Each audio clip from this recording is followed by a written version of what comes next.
আল্লাহ আমার রব, এই রবি আমার সব। দামে দামে তুন মনে তারি অনুভব।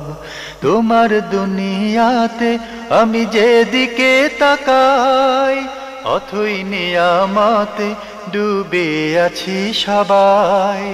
পাক পাখালির গানে শুনি তসবিহ কালো রব, তসবিহ কালো রব। আল্লাহ আমার রব, এই রবি। আসসালামু আলাইকুম, আলহামদুলিল্লাহ, আসসালাতু ওয়াসসালামু আলা রাসূলিল্লাহ। প্রিয় দর্শক, আপনারা যারা দেশে আছেন প্রবাসে, সবাইকে জানাই অনেক অনেক প্রীতি ও শুভেচ্ছা। শুরু হলো এনটিভি আয়োজিত এবং লাভ হলো নিবেদিত অনুষ্ঠান আপনার জিজ্ঞাসা। আপনাদের সাথে আছি আমি জয়নুল আবেদিন আজাদ। আর আপনাদের মনে জায়গা প্রশ্নের জিজ্ঞাসার জবাব দিচ্ছেন বিশিষ্ট আলেম ডক্টর মোহাম্মদ সাইফুল্লাহ। আসসালামু আলাইকুম ওয়া রাহমাতুল্লাহি ওয়া বারাকাতুহু। প্রিয় দর্শক, চলুন তাহলে জিজ্ঞাসার জগতে। শুরুতে একটি ইমেল এক ভাই পাঠিয়েছেন, নাম প্রকাশে অনিচ্ছুক। লিখেছেন, ধূমপান করা কি ইসলামে হারাম? ধন্যবাদ আপনাকে। আপনি একটি প্রশ্ন করেছেন যে ধূমপান করা ইসলামে হারাম। ধূমপান করার বিষয়টি সরাসরি কোরআন এবং হাদিসে নস আসেনি, স্পষ্ট বক্তব্য আসেনি। কিন্তু ধূমপানের যেই মৌলিক যে বিষয়টি, এখানে তিনটি ব্যাপারে পৃথিবীর সমস্ত আলেম ঐক্যমত পোষণ করেছেন। এই তিনটি বিষয় হারাম, কেউ দ্বিমত পোষণ করেনি। এক নম্বর বিষয় হচ্ছে, যেই সমস্ত বস্তু মানুষের জন্য ক্ষতিকর, মানুষের স্বাস্থ্যের বড় ধরনের ক্ষতি হয়, সেগুলো ভক্ষণ করা অথবা পান করা হারাম। এ ব্যাপারে আলেমদের কোনো দ্বিমত নেই। দ্বিতীয় নম্বর বিষয় হচ্ছে, যেই ধরনের খাবার অথবা বস্তু ব্যবহার করা, খাওয়া, পান করা, এগুলো মানুষের কোনো প্রয়োজন দেখা দেয় না বা প্রয়োজন মিটায় না, সেগুলো ব্যবহার করা অপচয়, সুতরাং অপচয়কে আল্লাহ সুবহানাহু ওয়া তাআলা একেবারে কঠিনভাবে নিষেধ করে দিয়েছেন। কোরআনের নসের মধ্যে এসেছে, ওয়ালা তুসরিফু ইন্নাল্লাহা লা ইউহিব্বুল মুসরিফিন। এখান থেকে বোঝা যাচ্ছে যে এটাও আলেমদের ঐক্যমতে হারাম।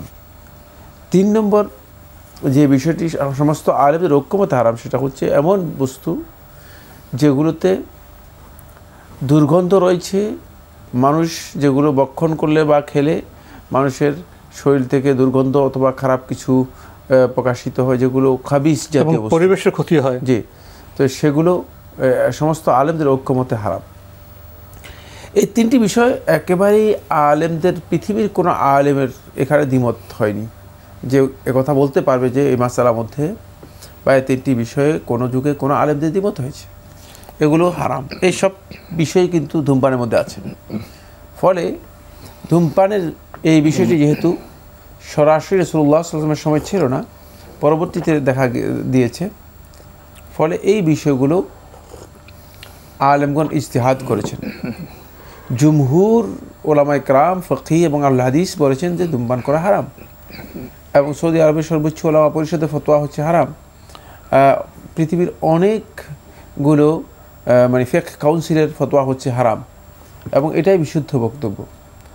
কিন্তু আলেমদের কেউ কেউ বলেছে যে না, হারাম নয়, এটি মাকরু বা নিষিদ্ধ, অপছন্দনীয় ইত্যাদি ইত্যাদি। কিন্তু যেহেতু এখানে আলেমদের ঐক্যমতে হারাম বিষয় রয়ে গিয়েছে, তাই এটি হারাম হওয়ার ব্যাপারে কোনো ধরনের দ্বিমত নেই। এবার আসবো আমরা সরাসরি কোরআনে যাই, তাহলে আমরা বুঝতে পারবো যে কোরআনে কারীম এখানে কি উসুল দিয়েছে, কি মূলনীতি দিয়েছে, যে মূলনীতির ভিত্তি করে আমরা আসলে এই বিষয়গুলোকে পর্যালোচনা করতে পারি। কারণ এগুলো তো কিয়ামত পর্যন্ত এ ধরনের বিষয় আসবে মানুষের কাছে, মানুষ এগুলোর সমাধান করতে হবে। তো সেখানে আমরা গেলে দেখব যে আল্লাহ সুবহানাহু ওয়া তাআলা একেবারে স্পষ্ট করে কোরআনে কারীমের মধ্যে বলে দিয়েছেন, ওয়া ইউহিল্লু লাহুমুত তাইয়্যিবাত ওয়া ইউহাররিমু আলাইহিমুল খাবায়েথ। যে রাসূল আসবেন তাদের কাছে, যে রাসূলের দায়িত্ব হবে, কাজ হবে তাদের জন্য যেগুলো উপাদেয় ও স্বাস্থ্যকর, উত্তম, সেগুলোকে হালাল ঘোষণা করবেন, আর তাদের জন্য যেগুলো খাবিস, নিকৃষ্ট, ক্ষতিকর, সেগুলোকে হারাম ঘোষণা করবেন। খাবায়েথ শব্দের মধ্যে এখানে হারাম বস্তুর মূলনীতি রয়ে গিয়েছে। হারাম বস্তুর মূলনীতি রয়ে গেছে। কী কী মূলনীতি রয়েছে হারাম বস্তুর? সেটা হচ্ছে খাবিথ হচ্ছে ওই সমস্ত বস্তু, যে সমস্ত বস্তু মানুষ স্বাভাবিকভাবে প্রকৃতিগতভাবে মানুষের কাছে যেগুলো ঘৃণার বিষয় এবং মানুষের ক্ষতির কারণ হয়। সুতরাং এই দিক থেকে একেবারেই কোরআনে কারীমের নস এটাই বোঝাচ্ছে যে ধূমপান করা একজন ব্যক্তির জন্য হারাম, নিষিদ্ধ কাজ। যদিও এ নিয়ে অনেকে বিতর্ক করার চেষ্টা করেন, এটি বিতর্কিত বিষয় নয় মূলত।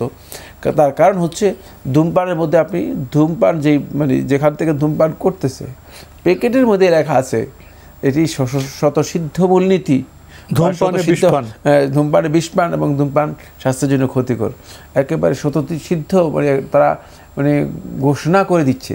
সুতরাং যেটা ঘোষিত বা স্বীকৃত, যেটা ঘোষিত এবং স্বীকৃত বিষয়, এই ধরনের ধূমপান করা এটি কোনো অবস্থাতেই জায়েজ নেই। আর এর আরও অনেক ক্ষতি আছে যেগুলো বলে শেষ করা যাবে না। এটা জাস্ট আমরা সরাসরি নুসুস থেকে এবং উলামায়ে কেরামের ইজতিহাদ থেকে যে বিষয়টুকু আমাদের কাছে স্পষ্ট হয়েছে সেটা আমরা আপনাদেরকে জানালাম।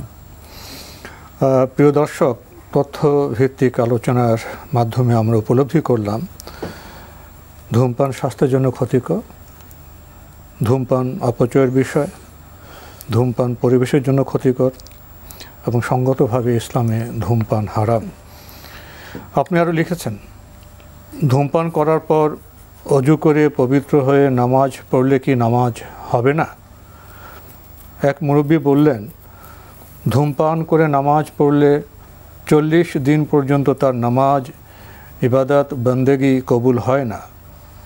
কোরআন হাদিস মতে দয়া করে এর সহি উত্তর দেবেন। ধন্যবাদ।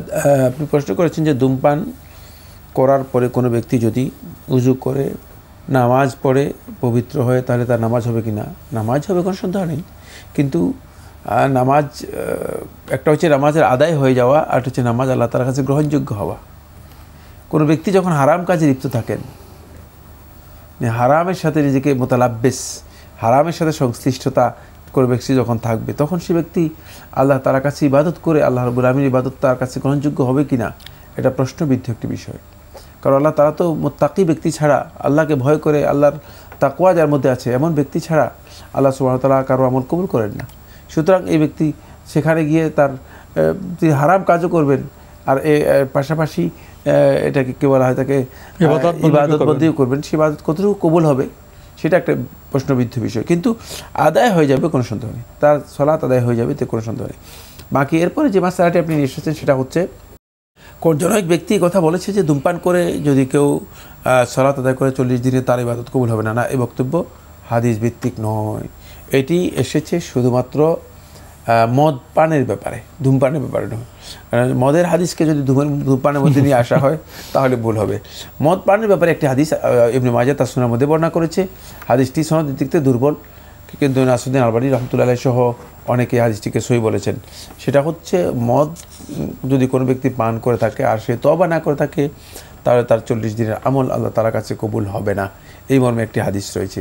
তা আমি বলেছি যে হাদিসটি শেখ নাসিরউদ্দিন আলবানী রাহমাতুল্লাহ সহিহ বলেছেন, শুধু মদের ব্যাপারে, অন্য বিষয় এখানে সম্পৃক্ত হবে না। আমরা জানলাম বিষয়গুলি সম্পর্কে। প্রিয় দর্শক, প্রশ্ন নিচ্ছি। ইমেলটি পাঠিয়েছেন মোহাম্মদ শাহেদ হোসেন, পাবনা থেকে। লিখেছেন, আমি একটি প্রাইভেট কোম্পানিতে চাকুরি করি। কোম্পানির নিয়ম অনুযায়ী জোহর এবং এশার নামাজ ডিউটি শেষ করে যথাক্রমে দুপুর 2টা ও রাত 10টার পরে পড়তে হবে। কিন্তু আমরা অনেকেই ডিউটি টাইমে নামাজ আদায় করে থাকি। আমাদের নামাজ হবে কি? মানে জোহর পড়তে হবে 2টায় আর এশার নামাজ 10টার পরে। এসে 10টা পড়তে হবে। ওনারা অনেকেই ডিউটি টাইমে নামাজ আদায় করে থাকেন, কর্তৃপক্ষের ওই নিয়ম মানছেন না।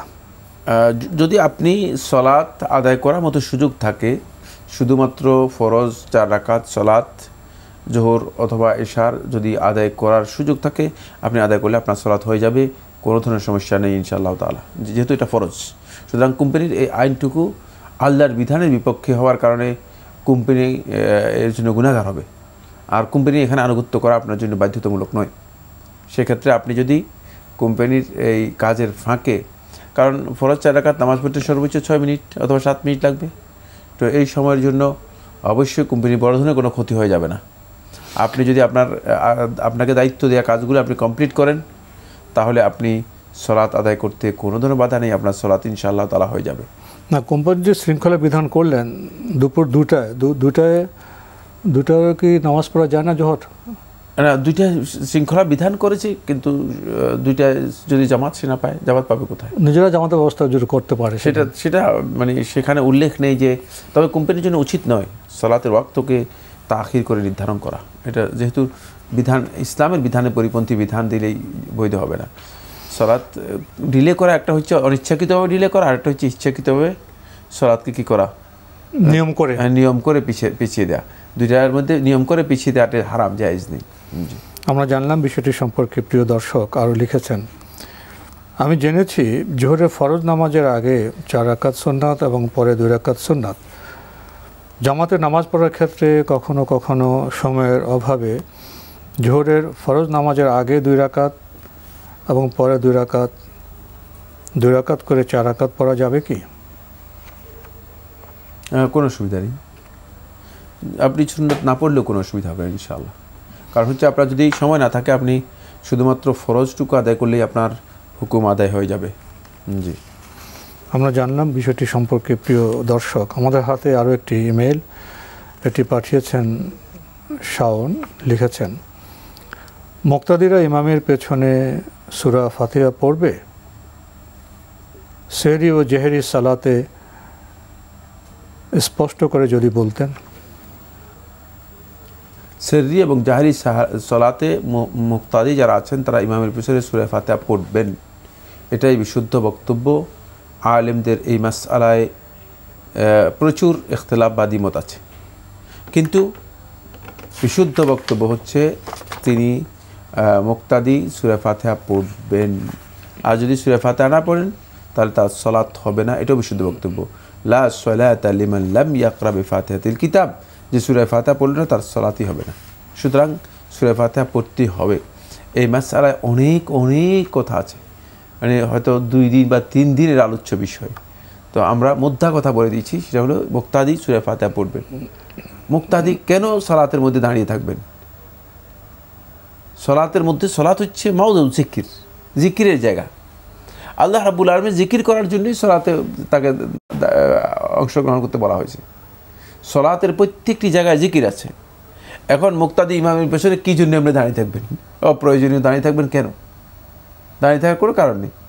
তাহলে বোঝা গেছে দাঁড়িয়ে থাকবেন না, বরং তিনি সূরা ফাতিহা অন্তপক্ষে পড়বেন, যেহেতু রাসূলুল্লাহ সাল্লাল্লাহু আলাইহি ওয়াসাল্লাম সূরা ফাতিহা পড়তে বলেছেন, আর একেবারে স্পষ্ট করে দিয়েছেন যে সূরা ফাতিহা ছাড়া সালাতই হবে না। সুতরাং কোনো সন্দেহ নেই, সূরা ফাতিহা যদি কেউ না পড়েন তাহলে তার সালাত হবে না। আমাদের হাতে একটি ইমেল পাঠিয়েছেন জামিল উদ্দিন, কানাডা থেকে। লিখেছেন, সেজদায় নিম্নে বর্ণিত দোয়াগুলো পড়া কি ঠিক আছে? পড়া কি জায়েজ আছে? 3 বা তার অধিক পড়া যাবে প্রত্যেক সালাতে? রব্বানা আতিনা ফিদ দুনিয়া, আস্তাগফিরুল্লাহ, রাব্বির হামহুমা, লা হাওলা ওয়ালা কুওয়াতা ইয়া হাইয়্যু কাইয়্যুমু বিরহমাতিকা, এই 5টি দোয়া কি পড়া যাবে? পড়তে পারেন, কিন্তু সিজদার দোয়াগুলো শিখে নিন। এগুলো পড়তে যাচ্ছেন কি জন্য? সিজদায় যে দোয়াগুলো রাসূলুল্লাহ সাল্লাল্লাহু আলাইহি ওয়াসাল্লাম করেছেন সেগুলো শিখে নিতে আপনার বাধা কোথায়? সেগুলো শিখে নিন। সুতরাং এটা আপনার জন্য উত্তম হবে। তবে এই দোয়াগুলো আপনি পড়তে পারবেন, কিন্তু সিজদায় রাসূলুল্লাহ সাল্লাল্লাহু আলাইহি ওয়াসাল্লাম যে দোয়াগুলো করেছেন সেগুলো শিখে নিন, সেগুলোই পড়ুন। তাহলে আপনি আল্লাহ নবী সাল্লাল্লাহু আলাইহি ওয়াসাল্লামের হাদিয়ের সরাসরি অনুসরণ করলেন, পরিপূর্ণ অনুসরণ করলেন।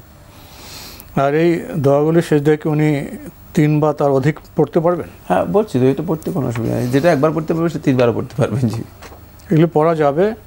আপনি বলেছেন যে সুন্নাহসম্মত দোয়াগুলো শিখে নেওয়ার জন্য। জি জি জি, আমরা জানলাম বিষয়টি সম্পর্কে। প্রিয় দর্শক, আমাদের হাতে আরও একটি ইমেল, যিনি পাঠিয়েছেন নাম প্রকাশে অনিচ্ছুক। লিখেছেন, আমার শ্বশুর এবং শাশুড়ি বিয়ের পর থেকে আমার সাথে এত খারাপ আচরণ করছেন, সবসময় কষ্ট দিয়ে কথা বলছেন, এখনও বলেন, কিন্তু আমার আর সহ্য হয় না। আমি নীরব থাকি, স্বামীও কিছু বলেন না। 2 মাস ধরে তাদের কথা শুনতে এবং তাদের মুখও দেখতে ইচ্ছে করে না। মনে মনে অনেক রাগ হয়। যে কি এমন পাপ করেছি যে এত খারাপ শ্বশুরবাড়ি হয়েছে। স্বামী বলেন, যখন তোমাকে আজে বাজে কথা শোনাবে তখন অন্য কোনো জীব জানোয়ারের কথা চিন্তা করবা। এখন আমার কি করা উচিত? আমি প্রশ্নটা মানে অন্যরকম। যাই হোক, আপনি যেটি প্রশ্ন করেছেন যে আপনার স্বামী যেটা বলেছেন সেটাই সুন্দর বলেছেন, যে যখন আজে বাজে কথাবার্তা বলবেন তখন অন্য জীব জানোয়ারের কথা চিন্তা করবেন, নিজেকে সরিয়ে নেব ওখান থেকে। হ্যাঁ, সেখান থেকে সরে যাওয়া ভালো। পরিবেশ হয়তো তিনি বুঝতে পেরেছেন, এই জন্য তিনি এটা বলেছেন। হতে পারে মানুষের প্রকৃতি বিভিন্ন ধরনের, সেক্ষেত্রে আপনি যদি সবার ইখতিয়ার করেন এটা আপনার জন্য হয়তো উত্তম। আল্লাহর কাছে বেশি বেশি করে দোয়া করুন। আর আপনি নিজে গুনাহ করেন নাই কীভাবে বুঝতে পেরেছেন? হয়তো হইতে পারে গুনাহ করেছেন, আপনি তো নিজের সাফাই করেছেন যে কোনো গুনাহ করছি কিনা। কত গুনাহ আমরা করি, কত গুনাহ যে আমরা করি। যদি প্রত্যেকটি গুনার জন্য আল্লাহ রাব্বুল আলামিন আমাদেরকে ধরেন, তাহলে আমরা তো এক কদম আগাতে পারবো না, তাহলে আমাদের শাস্তি তাৎক্ষণিকভাবে হয়ে যেত। আল্লাহ তাআলা ক্ষমা করে দেন। আল্লাহ রাব্বুল আলামিন বলছে ওয়াইয়াফু আন কাসীর, তোমাদের অনেক কিছুকে ক্ষমা করে দিই, অনেক কিছুকে ক্ষমা করে দিই। সুতরাং আমাদের অনেক অপরাধকে ক্ষমা করে দেন আল্লাহ তাআলা। তো হয়তো দু একটা গুনার জন্য হয়তো আল্লাহ তাআলা কিছুটা মানে বিপদ আপদে পড়াতে ফেলতে পারেন, কিছুটা সংকটের মধ্যে পড়তে পারেন। সুতরাং এই জন্য অস্থির না হয়ে আল্লাহকে ব্লেম করবেন না। একটু ভুল হয়েছে, সেই প্রশ্নের মধ্যে রয়ে গিয়েছে। মনে হচ্ছে যেন ব্যবসা এমন যে আল্লাহ তাআলা আপনার উপর জুলুম করেছেন। না, মহান আল্লাহ সুবহানাহু ওয়া তাআলা বান্দাদের উপর জুলুম করেন না। আমাল্লাহু বিযাল্লামি লিল আবিদ, বান্দাদের উপর আল্লাহ সুবহানাহু ওয়া তাআলা জুলুম করেন না। সুতরাং প্রশ্নই আসে না যে আল্লাহ সুবহানাহু ওয়া তাআলা জুলুম করেছেন, বরং আল্লাহ রাব্বুল আলামিন যেটা পছন্দ করেছেন সেটাই আপনার জন্য উত্তম, কোনো সন্দেহ নেই। এক্ষেত্রে আপনি একটু ধৈর্য ধারণ করতে হবে এবং আপনি বেশি বেশি করে দোয়া করুন আল্লাহ তাআলার কাছে যেন আল্লাহ সুবহানাহু ওয়া তাআলা এটা সরিয়ে নেন। হয়তো হতে পারে যে এর পরবর্তীতে ইন্না মাআল উসরি ইউসরা, আল্লাহ তাআলা বলেছেন কষ্টের পরেই কি রয়েছে? সুখ আছে। সুখ আছে, কষ্টের সাথেই সুখকে রাখেছেন। আর কষ্ট মানে একটা কষ্ট করবেন, সুখ হচ্ছে দুইটা। ইন্না মাআল উসরি ইউসরা ফাইন্না মাআল উসরি ইউসরা, কষ্টের পরে স্বস্তি। একটা কষ্ট স্বস্তি পাবে দুইটা, এইভাবে আল্লাহ তাআলা বন্টন করে দিয়েছেন। সুতরাং হইতে পারে যে এই কষ্টের পরে আপনার জন্য দুটি সুখ বা স্বস্তি আছে যেটা আপনি লাভ করতে পারবেন। জি, আমরা খুবই গুরুত্বপূর্ণ বিষয়ে জানলাম। এই প্রশ্ন বোধহয় আমাদের প্রিয় স্বদেশের বহু নারীর, পরিবেশ তো এরকম হয়েই যায়, সেখানে আমাদের করণীয় কি সে বিষয়ে আমরা ইঙ্গিত পেলাম। প্রিয় দর্শক, আমাদের হাতে একটি চিঠি, দীর্ঘ চিঠি, অনেক প্রশ্ন পাঠানো হয়েছে মিফতাহুল জান্না পাটের বাগ, ঢাকা থেকে। আমরা তো অবিরত আপনার প্রশ্ন পড়েই যাচ্ছি। 41 নম্বর প্রশ্নে আপনি লিখেছেন, 73টি দলের মধ্যে যে একটি দল জান্নাতে যাবে, তারা কি কোনো হারাম কাজ করে না যেহেতু জান্নাতে যাবে? আমার জানা নেই। রাসূলুল্লাহ সাল্লাল্লাহু আলাইহি ওয়াসাল্লাম বলেছেন তাদের আকীদার মৌলিক বিষয়টি সঠিক হলেই তারা জান্নাতি হবে, হারামের জন্য নয়। এখানে হারাম অথবা গুনার জন্য নয়, এটা হচ্ছে তারা নাজাত পাবে শুধুমাত্র আকীদাগত বিষয় যখন তাদের পরিশুদ্ধিতা বা বিশুদ্ধতা আসবে। জি, লিখেছেন, একজন মুসলিম সে কখন বুঝবে সে আহলে সুন্নাত ওয়াল জামাতের মধ্যে আছে, যারা বিনা হিসেবে বিনা আযাবে জান্নাতে যাবে ও আরশের নিচে ছায়া পাবে? তাদের কি ঘাম হবে না কিয়ামতের দিন তাদের গুনাহের জন্য? দুটি প্রশ্ন এখানে, দুটো প্রশ্ন একসাথে করেছেন। একজন মুসলিম সে কখন বুঝবে যে সে আহলে সুন্নাত ওয়াল জামাতের আকীদা, ঠিক ওই আকীদা যখন তার আকীদা হবে তখন সে নিশ্চিত যে তিনি আহলুস সুন্নাত ওয়াল জামাতের সাথে আছেন। আর আহলুস সুন্নাত ওয়াল জামাতের আকীদার পরিপন্থী কোনো আকীদা অথবা আমল করলেই বোঝা যাবে যে সে ব্যক্তি আহলুস সুন্নাহ এর বাইরে চলে গিয়েছেন। জি, এরপরেটা কি? যারা বিনা হিসেবে বিনা আযাবে জান্নাতে যাবে ও আরশের নিচে ছায়া পাবে, তাদের কি ঘাম হবে না কিয়ামতের দিন তাদের গুনাহের জন্য? এটা অপ্রয়োজনীয় মাসআলা। জি, কারণ এটা তো আমরা বলতে পারবো না, গায়েবের সাথে জড়িত বিষয়। জি, আরও ঘাম মানে কিয়ামতের দিন অপরাধীদের ঘাম হবে, কিন্তু যারা আল্লাহ রাব্বুল আলামিন আরশের নিচে ছায়া পাবে, এত বড় মর্যাদা পাওয়ার পরে তাদের ঘাম হবে না, মানে এই প্রশ্ন না, ওটা আমরা বলতে পারবো না, কিন্তু এই প্রশ্ন করাটাই অবান্তর, অপ্রয়োজনীয় একটা প্রশ্ন। তাহলে আরশের নিচে ছায়া কেন পেলেন? জি, তার এত বড় মর্যাদা তারা কিভাবে পাবে? জি, লিখেছেন, আল্লাহর সবচেয়ে বেশি অনুগ্রহ লাভের আমলগুলো কি কি? আল্লাহ সুবহানাহু ওয়া তাআলার অনুগ্রহ লাভ করার যে সমস্ত নেক আমলগুলো আছে সেগুলো হচ্ছে আল্লাহ রাব্বুল আলামিনের ফরজ ইবাদতগুলো নিয়মিত পালন করা, তারপরে নফল ইবাদত, অধিক পরিমাণে নফল ইবাদত করা। এরপরে আল্লাহ সুবহানাহু ওয়া তাআলা ইবাদুর রহমান, আল্লাহ তাআলার রহমানের বান্দাদের কিছু বৈশিষ্ট্য উল্লেখ করেছেন সূরা ফুরকানের মধ্যে। সেই যে বৈশিষ্ট্যগুলো আছে, এই বৈশিষ্ট্যগুলো যদি কোনো ব্যক্তি অর্জন করতে পারে, তিনি আল্লাহ তাআলার অনুগ্রহ লাভ করতে পারবেন। সেই অনুগ্রহ লাভ করতে হলে ওই ইবাদুর রহমানিল্লাযীনা ইয়ামশুনা আলাল আরদি হাওনা ওয়া ইযা খাতাবাহুমুল জাহিলুনা ক্বালু সালামা, অনেক দীর্ঘ বক্তব্য। সূরা ফুরকানের আপনি ৬২ থেকে আরম্ভ করে ৭৪ পর্যন্ত এই আয়াতগুলো দেখে নেবেন, তাহলে এখানে যে বৈশিষ্ট্যগুলো উল্লেখ করা হয়েছে আল্লাহর বান্দাদের, দয়াময় রহমানের বান্দাদের যে বৈশিষ্ট্যগুলো আছে, সেগুলো হচ্ছে মূলত আল্লাহর পক্ষ থেকে অনুগ্রহ লাভ করার অন্যতম বিশেষ পদ্ধতি। তো সময়ের কারণে আজকে আমাদের এখানে শেষ করতে হচ্ছে। আপনাকে অনেক ধন্যবাদ। আপনাকে অনেক ধন্যবাদ। প্রিয় দর্শক, আমরা দেখছিলাম এনটিভি আয়োজিত এবং লাভ হলো নিবেদিত অনুষ্ঠান আপনার জিজ্ঞাসা। আমাদের অনুষ্ঠান আপনারা এনটিভি অনলাইনেও দেখতে পারবেন। ভিজিট করুন www.ntvbd.com। এছাড়া ইউটিউবে এবং আমাদের ভেরিফাইড ফেসবুক পেজে অনুষ্ঠান দেখতে পারবেন। শেষে এসে আমরা যে প্রশ্ন পেলাম, আল্লাহর সবচেয়ে বেশি অনুগ্রহ লাভের আমলগুলো কি কি? আমল সম্পর্কে আমরা জানলাম, জানাটা আমাদের প্রাথমিক দায়িত্ব। এরপরে তো আসে আসল বিষয়, কাজের বিষয়, আমলের বিষয়। আসুন আমরা জানি এবং আমল করি এবং এখানে সমন্বয়ের চেষ্টা করি। চিঠি লিখুন, প্রশ্ন পাঠান আমাদের ঠিকানায়। পরিচালক আপনার জিজ্ঞাসা, এনটিভি, বিএসসিসি ভবন, ৭ম তলা, ১০২ কাজী নজরুল ইসলাম অ্যাভিনিউ, কারওয়ান বাজার, ঢাকা ১২১৫। ইমেল অ্যাড্রেস আপনার জিজ্ঞাসা @ntvbd.com। প্রিয় দর্শক, মহান আল্লাহ আমাদের সবাইকে নিরাপদে রাখুন শান্তিতে। আসসালামু আলাইকুম। আল্লাহ আমার রব, এই রবি আমার সব, দামে দামে তুন মনে তারি অনুভব।